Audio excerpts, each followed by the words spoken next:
And let's continue on with the show. We got one more segment here, and then we'll get out of here. It's cold, Basil. It's cold.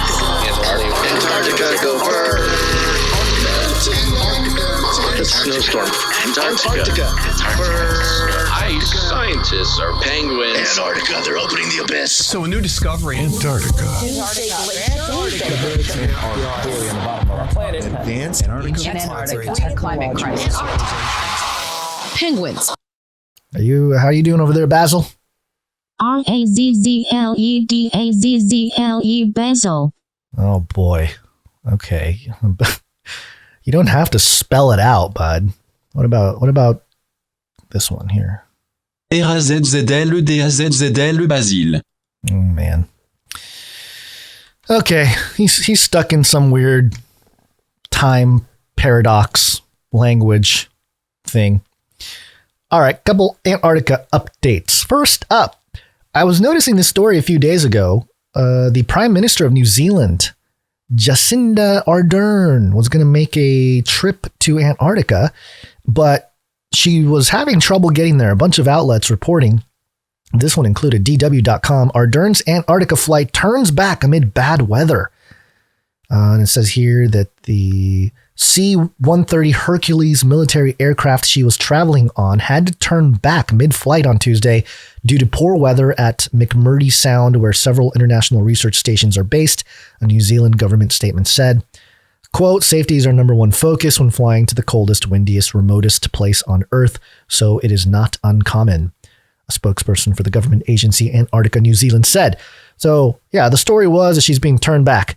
But then, yay, she made it. rnz.co.nz, Jacinda Ardern lands in Antarctica for Scott Base visit. All right, she did it. Prime Minister Jacinda Ardern has safely landed in Antarctica for a visit after being turned back yesterday due to poor weather. Ardern is visiting the South Pole to celebrate the 65th anniversary of Scott Base.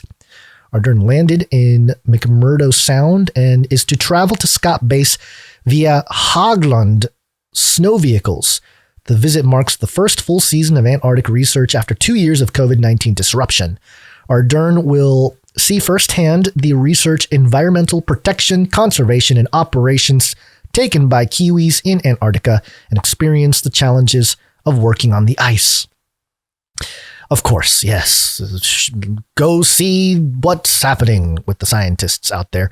But really, let's get to the bottom line here. Why is she there? The Prime Minister will also see the preliminary work for the estimated $344 million redevelopment of Scott Base, which will secure the future of the research hub for at least the next 50 years. Yes, she's there to make sure that $344 million is being put to good use by staking the New Zealand flag in, this sort of Antarctica politics, geopolitics. So there you go. Let's see what else she does while she's there. Maybe a selfie or two from the ice or something. I don't know.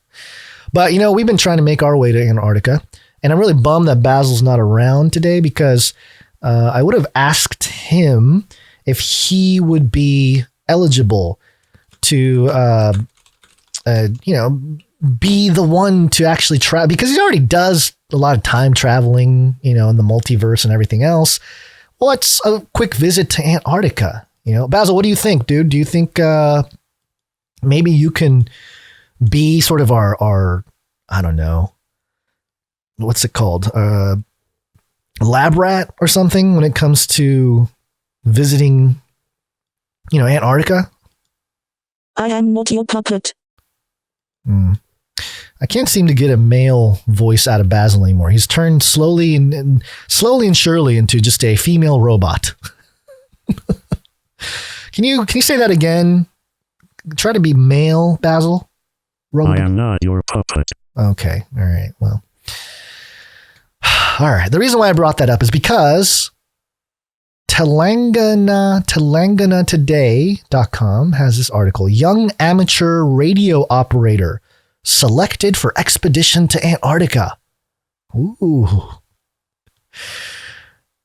Hyderabad with a call sign of VU2CU 27-year-old amateur radio operator Sarabjit Singh Chabra will be in Antarctica as a member of the Indian Scientific Expedition to Antarctica, 42-ISEA, on December 9th.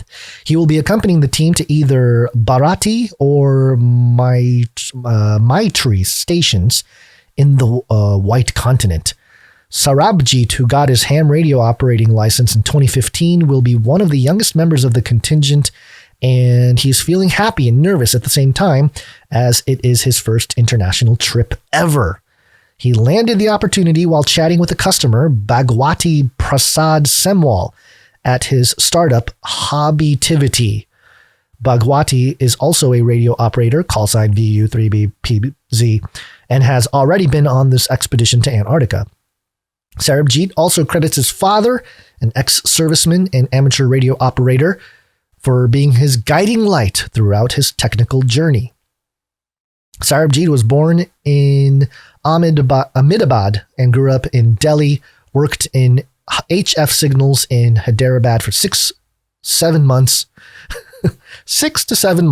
and fell in love with the city. Quote, Hyderabad is sort of a hub for amateur radio activity, and I made a lot of close friends here. I'm a foodie, and I still miss the taste of biryani. Okay. He is on a contract with the National Center for Polar and Ocean Research at GOA, and this expedition is conducted by them every year. All right, so they picked a guy, a radio operator, to be one of their guys, I guess, going out to Antarctica. And if that's the case, then I think we got plenty of people qualified out there in the Canaryverse, especially if you're like a truck driver or something. You got the ham radio thing down. So I don't know why they're not bringing the class of American workers that deserve expansion are truck drivers. They're the ones that should get an opportunity to visit the White Continent, the White Desert. But I don't know. Maybe it's too racist or something. But I thought it'd be interesting to hear what Basil would have to say about it. But unfortunately, he is not here. But he is here in robo form, I suppose. But that's okay. We're just trying to make it happen here today, folks. Not everything is going to hit. Okay. We do this thing multiple times a week. Some stories are good. Some stories are boring. Some stories just don't have a lot of juice. But we're here anyway. And we will always be here as long as you, the producers, are producing the show.